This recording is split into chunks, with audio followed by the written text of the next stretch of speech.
Namaku Arvino, 23 tahun. Aku tidak punya banyak teman.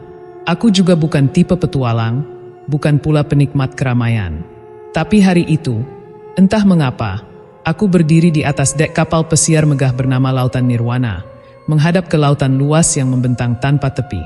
Angin laut mengibaskan rambutku, dan aroma garam menyelinap ke hidung. Rasanya seperti dunia yang bukan milikku. Perjalanan ini adalah hadiah, atau setidaknya, begitu katanya. Sebuah amplop muncul di bawah pintu kamar kosku 2 minggu lalu. Tidak ada nama pengirim. Isinya undangan mewah berlapis kilap, bertuliskan, "Selamat, Anda terpilih untuk mengikuti pelayaran eksklusif Lautan Nirwana. Semua biaya ditanggung penuh. Pemberangkatan dari Pelabuhan Tanjung Perak, Surabaya. Tanggal 17. Harap hadir tepat waktu." Aku tidak pernah ikut undian apapun. Tapi saat membaca undangan itu, entah kenapa, aku merasa harus ikut. Seperti ada yang memanggil dari kejauhan. Dan kini, aku berdiri di sini. Dikelilingi kemewahan yang sulit ku percaya. Karpet merah menyelimuti lorong-lorong kapal, kristal menggantung dari langit-langit ruang makan, dan para pelayan mengenakan seragam putih dengan sapaan sopan yang tak pernah berhenti. Di hari pertama, aku hanya berjalan-jalan sendiri. Mengamati, menyapa seadanya, menuliskan kesan-kesan aneh di catatan kecil yang selalu kubawa. Tapi pada malam kedua, semuanya berubah. Aku duduk di sisi dek saat seorang gadis menghampiriku. Rambutnya dikuncir 2 seperti anak SMA, tapi dari wajahnya ia mungkin seusia denganku. Ia mengenakan sweater kuning dan celana panjang, membawa 1 kamera kecil di lehernya.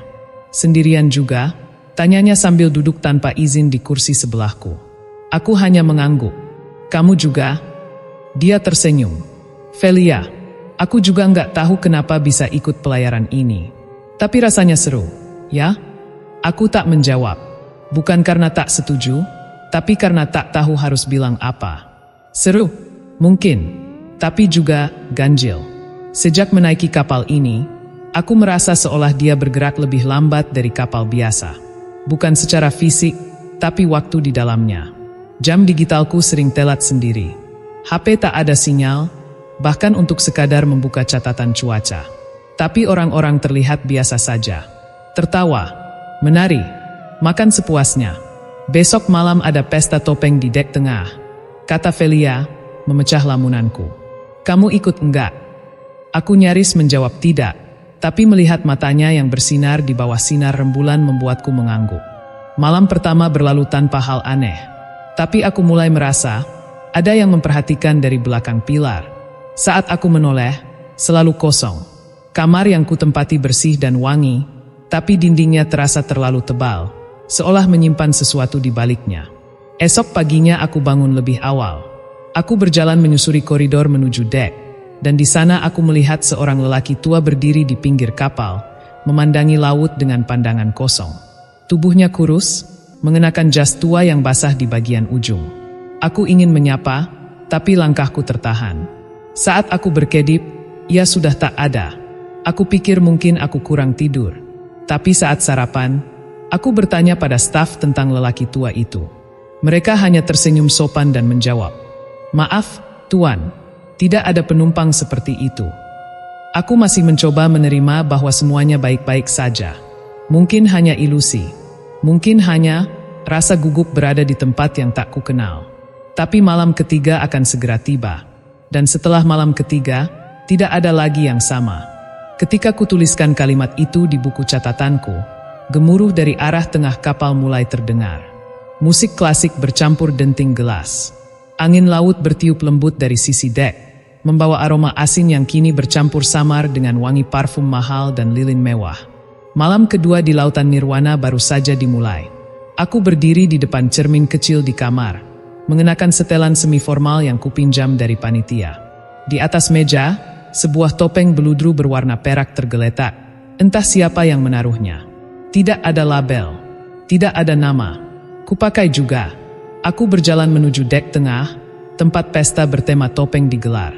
Ruangannya luas, dihiasi kain merah marun dan emas. Lampu-lampu gantung berkilau seperti bintang, dan musik mengalun lembut di antara langkah-langkah dansa para penumpang yang semuanya tampak terlalu sempurna, terlalu bahagia. Aku menyusuri lorong antara para penari, mencari Velia. Tapi yang kutemukan lebih dulu adalah pria tinggi berjubah gelap, berdiri di sudut ruangan tanpa ikut bersosialisasi. Matanya, meski tersembunyi di balik topeng hitam legam, seolah menatap langsung ke arahku. Tak berkedip, tak bergerak. Aku menunduk dan berlalu. Saat kembali menoleh, ia sudah tak ada. Velia muncul dari balik tiang besar, mengenakan gaun biru tua dan topeng bermotif burung hantu. "Aku kira kamu nggak datang," katanya sambil tersenyum. Aku membalas senyumnya seadanya. "Apa kamu juga merasa pesta ini agak aneh?" Velia tertawa kecil. "Kita naik kapal pesiar gratis, diundang tanpa alasan, dan sekarang berdansa di bawah lampu kristal? Tentu saja aneh. Tapi, kadang yang aneh juga bisa jadi kenangan." Kami berdiri di tepi ruang pesta, mengamati. Lalu terdengar suara mikrofon. Seorang pria, kemungkinan kapten kapal, menaiki panggung kecil di depan ruangan. Rambutnya putih, tersisir rapi. Bajunya lengkap dengan lambang jangkar keemasan. "Selamat datang di malam istimewa kami," katanya dengan suara berat tapi ramah. "Kami akan segera memasuki hari ketiga pelayaran. Hari yang selalu kami rayakan sebagai titik perubahan." Para tamu bersorak kecil, mengangkat gelas. "Titik perubahan?" Aku melirik Velia. Ia tampak sedikit bingung juga. Kapten melanjutkan, "Ingatlah selalu, di kapal lautan Nirwana, tidak semua yang terlihat itu nyata. Dan tidak semua yang nyata akan terlihat." Kemudian ia tersenyum lebar, terlalu lebar. Lalu turun dari panggung seolah tak ada yang ganjil. Velia dan aku saling berpandangan. "Dia bercanda, kan?" bisikku. Velia mengangkat bahu. Tapi saat itulah, musik mendadak berhenti. Lampu berpendar. Beberapa tamu menoleh ke arah tangga. Seseorang berlari turun, terengah-engah. "Permisi, maaf, apakah ada yang melihat suami saya?" Suaranya panik. Ia perempuan muda dengan gaun merah menyala. "Tadi kami sedang foto di dek belakang. Dia bilang mau ambil minuman, tapi dia tidak kembali." Semua mulai saling melihat. Velia menatapku. "Itu bukan kamu yang merasa aneh sekarang, semua orang mulai merasa sama." Wanita itu menangis. Seorang pelayan menghampirinya, membisikkan sesuatu. Lalu, bersama dua petugas lain, wanita itu digiring keluar dengan lembut. Pesta dilanjutkan. Musik kembali diputar. Tapi suasananya berubah. Tidak ada lagi tawa seperti tadi. Gerak dansa jadi lebih pelan, obrolan lebih hati-hati. Sesuatu telah berubah, meskipun belum ada yang benar-benar mengerti. Velia dan aku memutuskan keluar dari ruang pesta. Angin malam menyambut kami dengan sejuk yang mencurigakan. Seperti sedang menunggu sesuatu. Kami berjalan ke ujung kapal. Di sana, aku melihatnya lagi. Lelaki tua yang pagi tadi berdiri di sisi kapal. Tapi kini, dia tidak sendiri. Ada sosok lain. Tak bisa kulihat wajahnya. Tapi ia berdiri di belakang lelaki tua itu, memegangi pundaknya dengan tangan yang terlalu panjang, terlalu pucat. Velia mencengkeram lenganku. "Arvino, dia, siapa itu?" Aku ingin menjawab, tapi malam ketiga baru saja datang. Dan satu penumpang baru saja menghilang. Aku tidak bisa tidur malam itu. Pemandangan sosok misterius di belakang lelaki tua itu terus terbayang. Tangannya yang pucat, gerakannya yang nyaris tak bersuara, dan wajahnya yang tertutup bayangan entah oleh apa.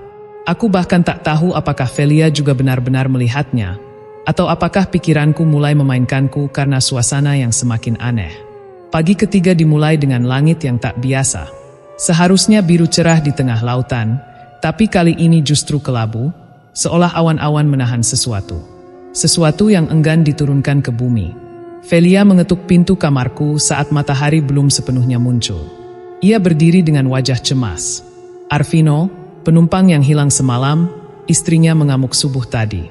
Mereka bilang dia melompat ke laut. Tapi kamu nggak percaya, kan?" Potongku pelan. Dia menggeleng cepat. Tidak ada suara teriakan, tidak ada peringatan, tidak ada satupun saksi yang melihat dia benar-benar melompat. Dan yang paling aneh, tidak ada proses pencarian. Kami menuju dek belakang, tempat terakhir si pria itu terlihat. Lautan begitu tenang, terlalu tenang. Di sana, hanya ada satu petugas yang berdiri, seolah menjaga sesuatu yang tak terlihat. Ketika kami mendekat, ia tersenyum, senyum yang terasa terlalu sopan untuk situasi ini. Kembali ke ruang makan, Tuan dan Nona. Sarapan akan segera disajikan.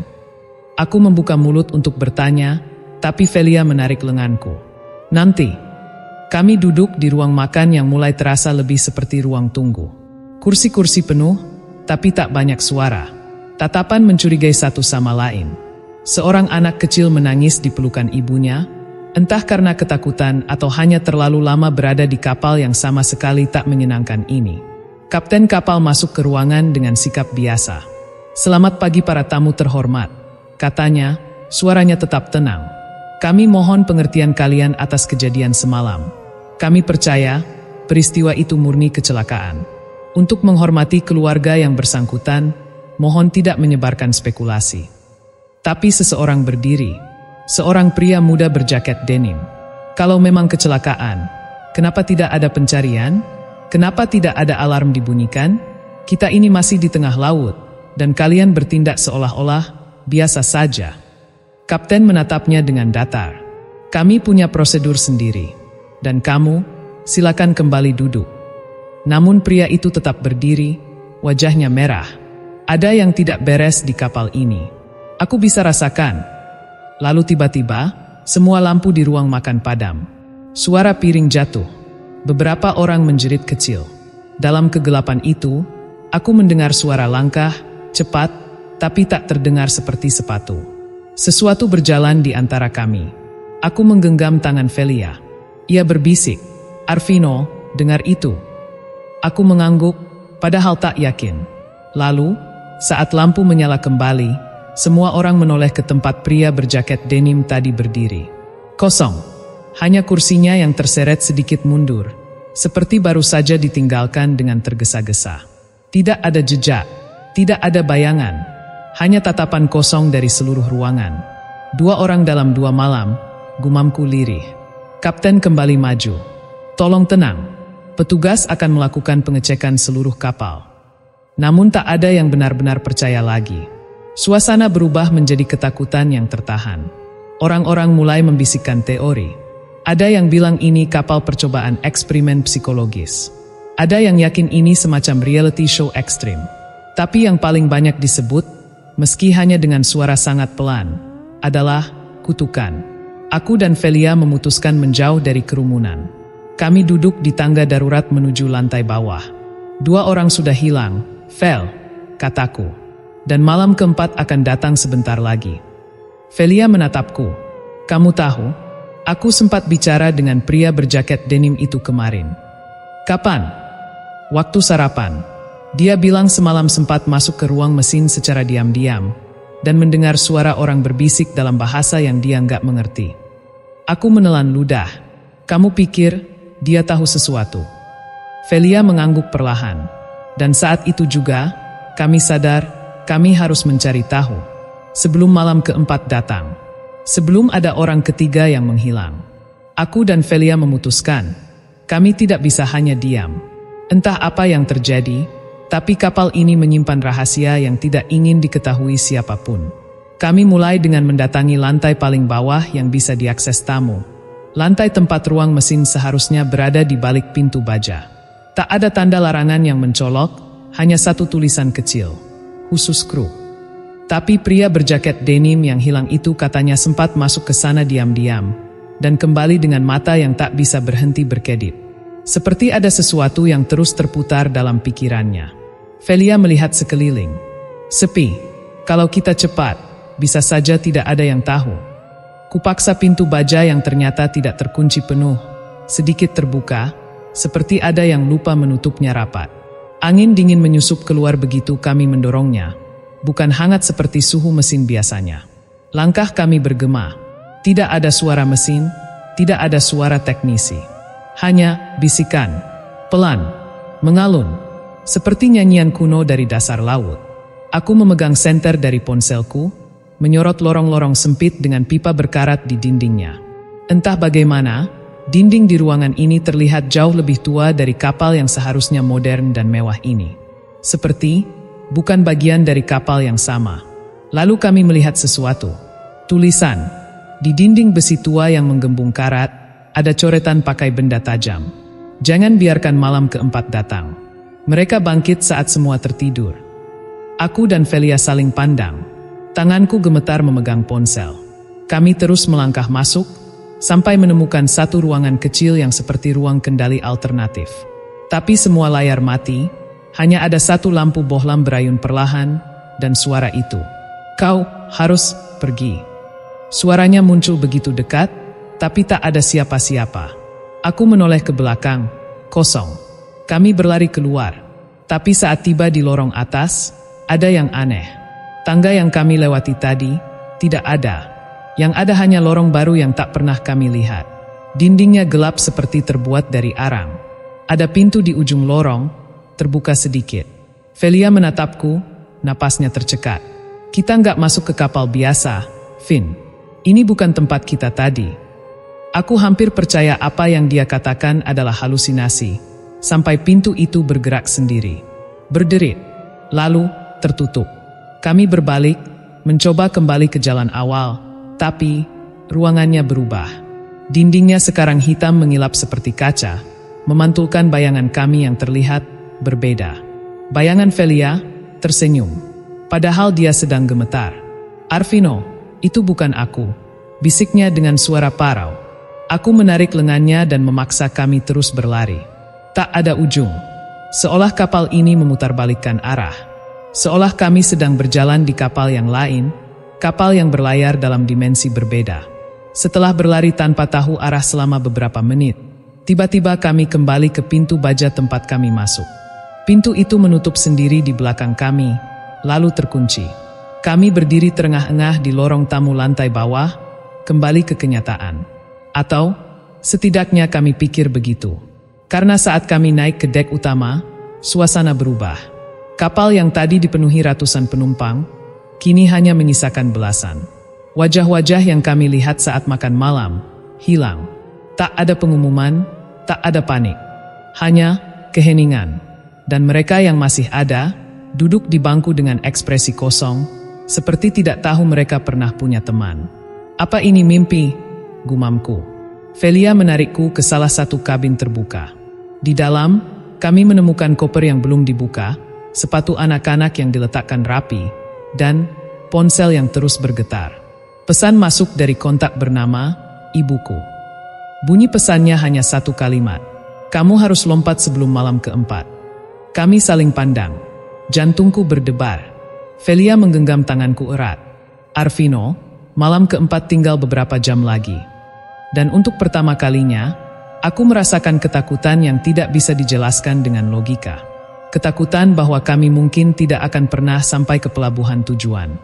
Aku terduduk di lantai kabin, memandangi layar ponsel yang masih menyala.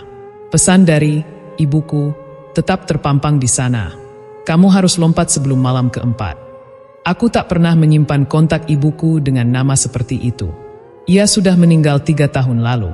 Dan nomor itu tidak terdaftar dalam daftar kontak manapun. Tidak ada riwayat. Tidak bisa dihubungi kembali.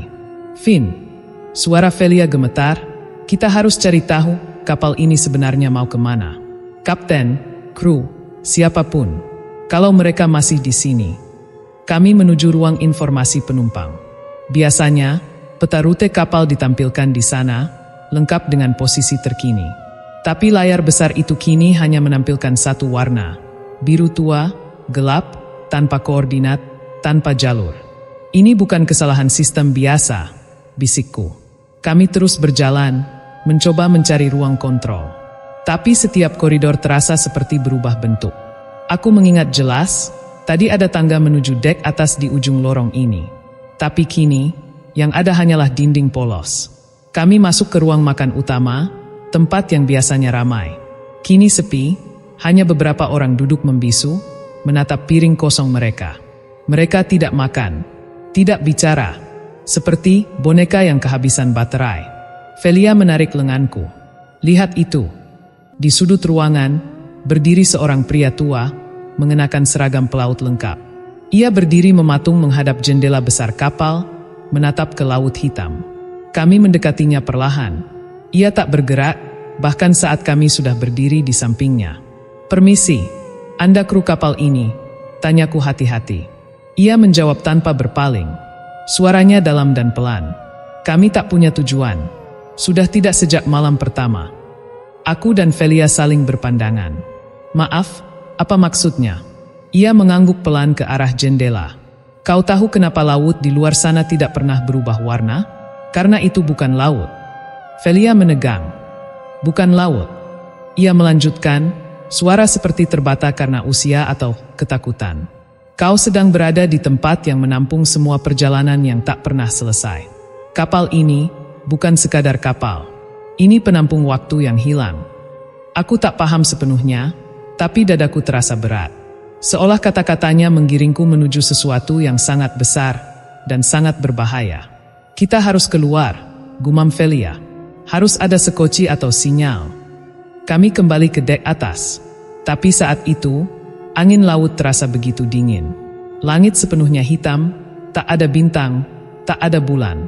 Di kejauhan, lampu-lampu samar seperti pelabuhan terlihat, tapi seolah-olah menjauh setiap kali kami menatapnya. Dan yang paling mengejutkan, semua sekoci menghilang. Yang tersisa hanyalah bekas-bekas tali dan pengait. Seolah kapal ini tidak pernah disiapkan untuk ditinggalkan. Kami berdiri di tepian kapal, menatap lautan hitam tanpa ujung. Hanya suara ombak pelan yang menampar lambung kapal dan desau angin yang membisikkan sesuatu. Tiba-tiba, ponselku bergetar lagi. "Pesan baru. Jika kamu masih ragu, mereka akan datang saat jam ke-40 dimulai. Kau hanya punya 1 malam lagi." Aku tak tahu siapa yang mengirimnya. Tapi satu hal kini jelas bagiku. Aku harus mencari tahu apa yang sebenarnya terjadi di kapal ini. Siapa yang masih sadar? Dan bagaimana caranya keluar dari perjalanan yang bahkan tidak memiliki tujuan. Felia mencengkeram lenganku. "Arvino, aku takut ini bukan perjalanan wisata." Aku menatap wajahnya yang mulai kehilangan harapan. "Ini bukan perjalanan, Fel. Ini pelayaran tanpa arah. Dan kita terjebak." Kami berdiam beberapa detik setelah aku mengucapkan kalimat itu, membiarkan angin laut membelai wajah kami dengan dingin yang menggigit. Seolah ingin memastikan kami sadar bahwa ini semua nyata. "Kalau ini memang bukan pelayaran biasa," kata Felia pelan, "pasti ada penumpang lain yang tahu lebih dulu, yang menyadari lebih cepat dari kita." Pikiranku langsung teringat sesuatu, atau lebih tepatnya, seseorang. Di malam pertama, aku sempat mendengar seorang pria tua berbicara sendiri di lorong depan kamarku. Ia menyebutkan angka 237. Aku kira itu hanya omong kosong, tapi sekarang mungkin bukan. "Kamar 237, gumamku. "Kita harus ke sana." Koridor menuju lantai 3 terasa lebih panjang dari sebelumnya. Lampu-lampu gantung di langit-langit berayun pelan, memantulkan bayangan yang terus berubah arah. Akhirnya kami menemukan pintu bernomor 237. Gagang pintunya berkarat, dan ada bekas goresan seperti dicakar, tapi bukan oleh binatang. Dengan ragu, aku membuka pintunya perlahan. Ruangan itu gelap dan lembab, tirainya menutupi jendela sepenuhnya. Tapi satu hal langsung menarik perhatian kami. Tumpukan buku catatan di atas meja kayu tua. Ada lilin kecil yang sudah setengah terbakar di dekatnya, seolah seseorang baru saja menulis dan menghilang begitu saja. Aku mengambil buku paling atas. Halaman depannya penuh dengan tanggal. Semuanya tertulis tangan dengan rapi, dan berakhir di satu kalimat besar yang diulang-ulang. "Jangan tertidur di malam keempat." Kami saling pandang. Jantungku berdegup kencang. Felia membuka halaman-halaman berikutnya. Catatannya seperti jurnal, penumpang ini mencatat semua kejadian aneh yang ia alami di kapal. Dari suara-suara di lorong hingga keberadaan penumpang yang tidak ada di daftar. Satu catatan menarik perhatian kami. Mereka muncul saat pukul 3:15 pagi, berjalan di atas air seperti bayangan. Mereka mengetuk pintu kamar, memanggil dengan suara orang yang kita rindukan. Tapi jika dibukakan, yang masuk bukan mereka. Itu bukan siapa-siapa. Tanganku gemetar saat membaca. Di halaman terakhir, tinta seperti tercoreng. Hanya tertulis satu kalimat pendek. Aku gagal. Tolong jangan buka pintu jika ibumu datang memanggilmu. Tanganku langsung terangkat, menutupi mulut. Velia menatapku dengan mata membesar. Aku dapat pesan dari ibuku. Kami membeku di tempat. Tiba-tiba, dari dalam lemari kamar itu, terdengar bunyi tok, tok, tok. Pelan, kami saling memandang. Suara itu tak berhenti. Dengan sangat hati-hati, aku mendekat ke lemari. Napasku tertahan. Velia berdiri di belakangku, memegang pergelangan tanganku erat-erat. Kuputar gagangnya pelan. Kosong. Tapi di dinding bagian dalam lemari itu, ada coretan tulisan besar dengan spidol merah. Mereka menyamar sebagai orang yang kau percaya. Kami keluar dari kamar itu dengan napas memburu. Dari jauh, terdengar bel kapal berdentang, 1 kali, 2 kali, 3. Tapi bukan suara alarm biasa. Ini seperti suara pemanggil. Suara yang menghitung waktu. Kami sadar malam keempat akan segera tiba. Dan kami belum menemukan cara untuk keluar. Arvino, suara Velia nyaris berbisik. Kalau semua sekoci hilang, dan rute tidak ada, satu-satunya jalan keluar mungkin bukan lewat laut. Aku menatapnya dengan mata menyempit. Kau yakin, maksudmu? Velia mengangguk. Kalau ini kapal tanpa tujuan, mungkin satu-satunya jalan keluar adalah menuju ke pusatnya. Tempat semuanya dimulai. Aku tak tahu pasti apa yang akan kami temukan. Tapi satu hal pasti, aku tidak akan menunggu mereka mengetuk pintu kamarku. Kami kembali ke kabin dengan langkah cepat. Di lorong, lampu mulai berkedip pelan-pelan, seperti detak jantung kapal yang mendadak gelisah. Angin laut yang tadinya menenangkan, kini berdesir dengan nada lirih, seolah berbisik, memperingatkan. Velia duduk di tepi ranjang, memandangi jurnal yang tadi kami bawa dari kamar 237. Aku menutup tirai jendela dan mengunci semua pintu, walau dalam hatiku tahu, kalau mereka ingin masuk, tak ada yang bisa menahan. Aku terus memikirkan satu hal, ujarku sambil duduk di depannya. Semua penumpang terlihat baik-baik saja. Tapi, kenapa kita yang melihat semua ini? Kenapa kita yang diingatkan lewat jurnal itu? Velia menjawab pelan, karena kita tidak percaya penuh sejak awal. Kata-katanya menghantam seperti petir sunyi. Benar, kami berdua adalah orang yang gelisah bahkan sejak kapal ini berlayar. Kami mempertanyakan, kami tidak larut sepenuhnya dalam pesona palsu kapal pesiar ini. Dan mungkin, hanya itu yang membuat kami masih hidup. Lalu, kami mendengar suara itu. Ketukan pelan, dari balik pintu kamar kami. Tok, tok, tok. 3 ketukan, jeda, lalu 1 ketukan. Sangat pelan, sangat sabar. Ketukan yang terdengar tidak mengancam, justru mengundang. Velia meremas tanganku. Tolong jangan buka. Siapapun itu, jangan buka. Kami menahan napas. Lalu, terdengar suara dari balik pintu. Arvino, kamu belum makan malam. Mama masakin kesukaan kamu, tahu goreng isi. Dunia seakan berhenti berputar. Suara itu, nada bicaranya, pelafalannya, itu benar-benar suara ibu. Tapi ibu sudah wafat 2 tahun lalu. Aku sendiri yang memandikannya, aku sendiri yang menguburkannya. Air mataku menggenang. Tanganku terangkat, refleks ingin membuka pintu. Tapi Velia menahan bahuku sekuat tenaga. Itu bukan dia, isaknya. Itu suara dari mereka yang kamu rindukan. Jurnal itu bilang begitu. Suaranya berubah. Arvino, kau sudah besar. Tapi tetap saja manja. Ya? Buka pintunya. Mama dingin di luar. Nada suara itu mulai melengking aneh. Terlalu panjang. Terlalu datar. Tak lagi seperti manusia. Aku berdiri dengan panik, meraih jurnal, membalik halaman demi halaman, hingga menemukan satu catatan terakhir yang belum sempat kami baca. Mereka muncul saat hati paling lemah. Tapi jika bisa menolak 3 kali panggilan mereka, mereka akan pergi dan membukakan jalan. 3 kali, aku berlari ke meja, membuka laci dan menemukan sesuatu. Peta kapal, tapi ini bukan peta biasa. Di pojok bawahnya, ada tulisan kecil, hanya bisa terlihat dari sudut tertentu. Ruangan inti, akses hanya untuk kru. Pintu terkunci di dek mesin. Kunci berada di brankas kamar kapten. Aku menunjukkannya ke Velia. Kita harus masuk ke kamar kapten. Itu satu-satunya jalan menuju pusat kapal. Suara di balik pintu kini berubah seperti jeritan tikus yang dipelintir. Kapal bergetar pelan. Kami tahu, jika kami tidak keluar malam ini dan bergerak menuju dek mesin, mereka akan masuk. Entah lewat pintu, jendela, atau bahkan dari balik lantai. Kami mengemas cepat, senter, jurnal, peta kapal, dan keberanian sisa yang sudah koyak.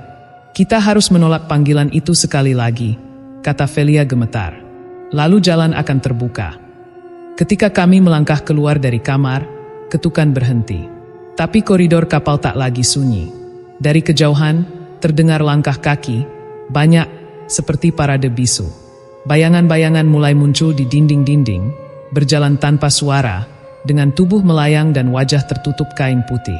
Kami hanya punya satu pilihan, menuju pusat kapal, tempat semuanya dimulai. Dan pintu itu masih terkunci. Kalimat itu masih bergaung di kepalaku saat aku dan Velia melangkah pelan menyusuri lorong gelap kapal pesiar. Peta yang kami pegang menunjukkan jalan ke kamar kapten di dek atas, lalu ke dek mesin, tempat yang tak pernah dijamah penumpang. Koridor ini berbeda dari bagian kapal yang biasa kami lihat. Cat di dinding terkelupas, lampu yang redup menimbulkan bayangan aneh, dan aroma lembab seperti kapal yang sudah lama terlupakan. Suara langkah kami bergema berirama, tapi di sela-sela itu aku mulai merasakan ada sesuatu yang lain. Nafas halus, seperti desahan seseorang yang mengikuti dari belakang. Aku menoleh, tapi hanya melihat kabut tipis yang tak bisa dijelaskan. Velia menggenggam tanganku lebih erat. Aku merasa mereka tidak hanya menunggu di pintu kamarku tadi. Seketika, terdengar suara bisikan pelan dari sudut gelap. Arvino, kau ingat janji kita? Aku berhenti dan menatap kosong ke arah suara itu. Tapi tidak ada apa-apa. Hanya bayangan samar yang bergerak perlahan di ujung lorong. Hatiku berdebar. Aku tahu itu suara siapa. Janji itu, janji yang selama ini tersembunyi di balik keraguan dan rasa bersalahku. Aku pernah berjanji pada ibu, sebelum ia pergi, bahwa aku akan menjaga keluarga, tidak akan pernah menyerah menghadapi kesulitan.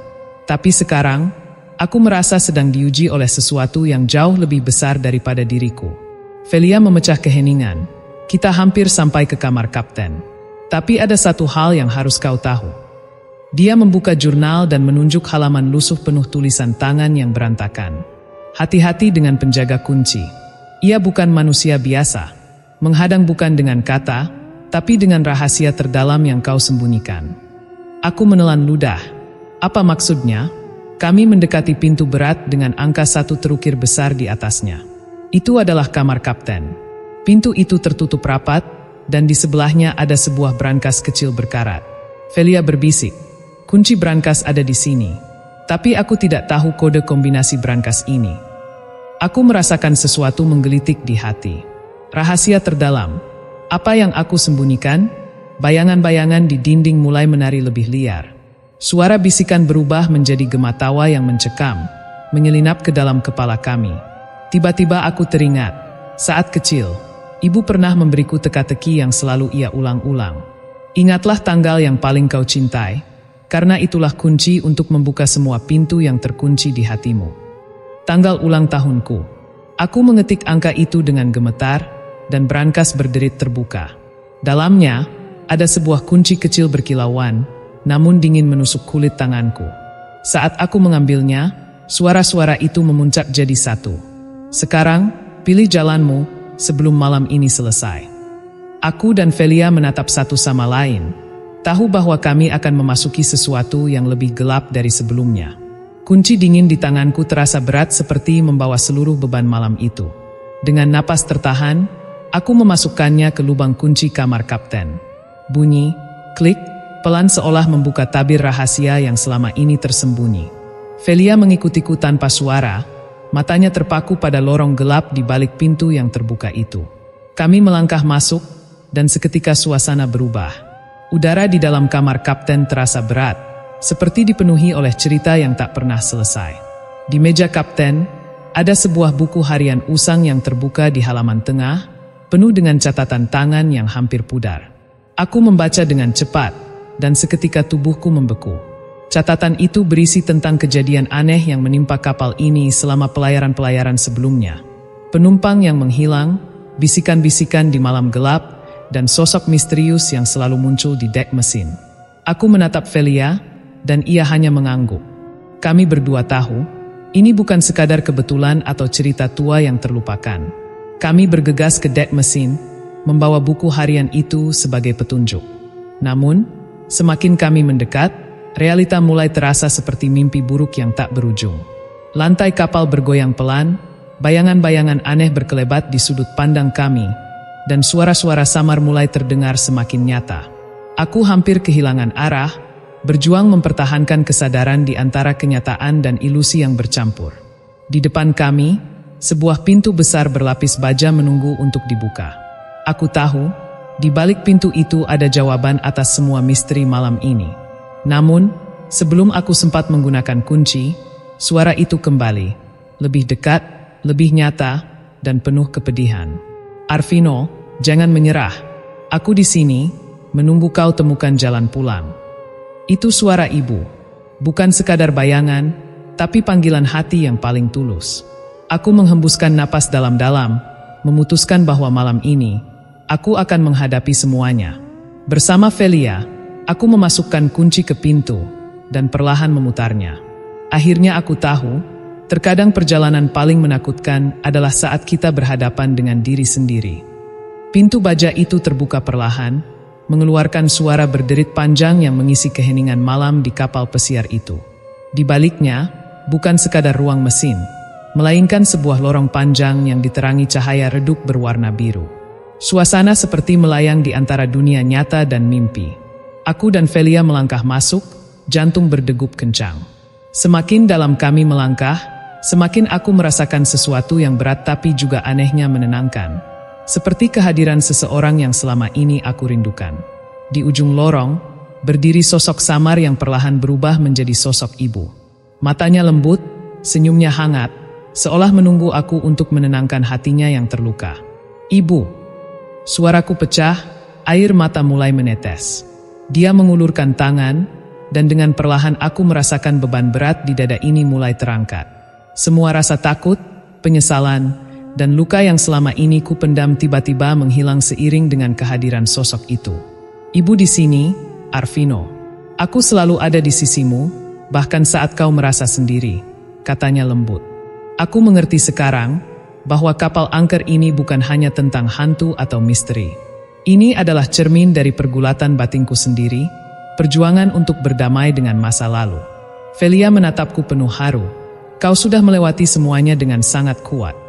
Kami berdua keluar dari lorong itu, dan saat pintu tertutup di belakang kami, kapal itu terasa berubah. Bukan lagi tempat penuh ketakutan, tapi ruang yang menyimpan kekuatan untuk bangkit. Malam itu, kapal pesiar angker itu membawa aku pada pelajaran terbesar dalam hidup. Bahwa keberanian sejati bukan berarti tak pernah takut, tapi berani melangkah maju walau takut. Aku menatap laut luas yang tenang di depan kami. Cahaya matahari mulai menyelinap di ufuk timur, menandai akhir perjalanan yang penuh misteri ini. Ini bukan akhir, bisikku. Ini awal dari hidup yang baru, dengan harapan yang tak pernah padam.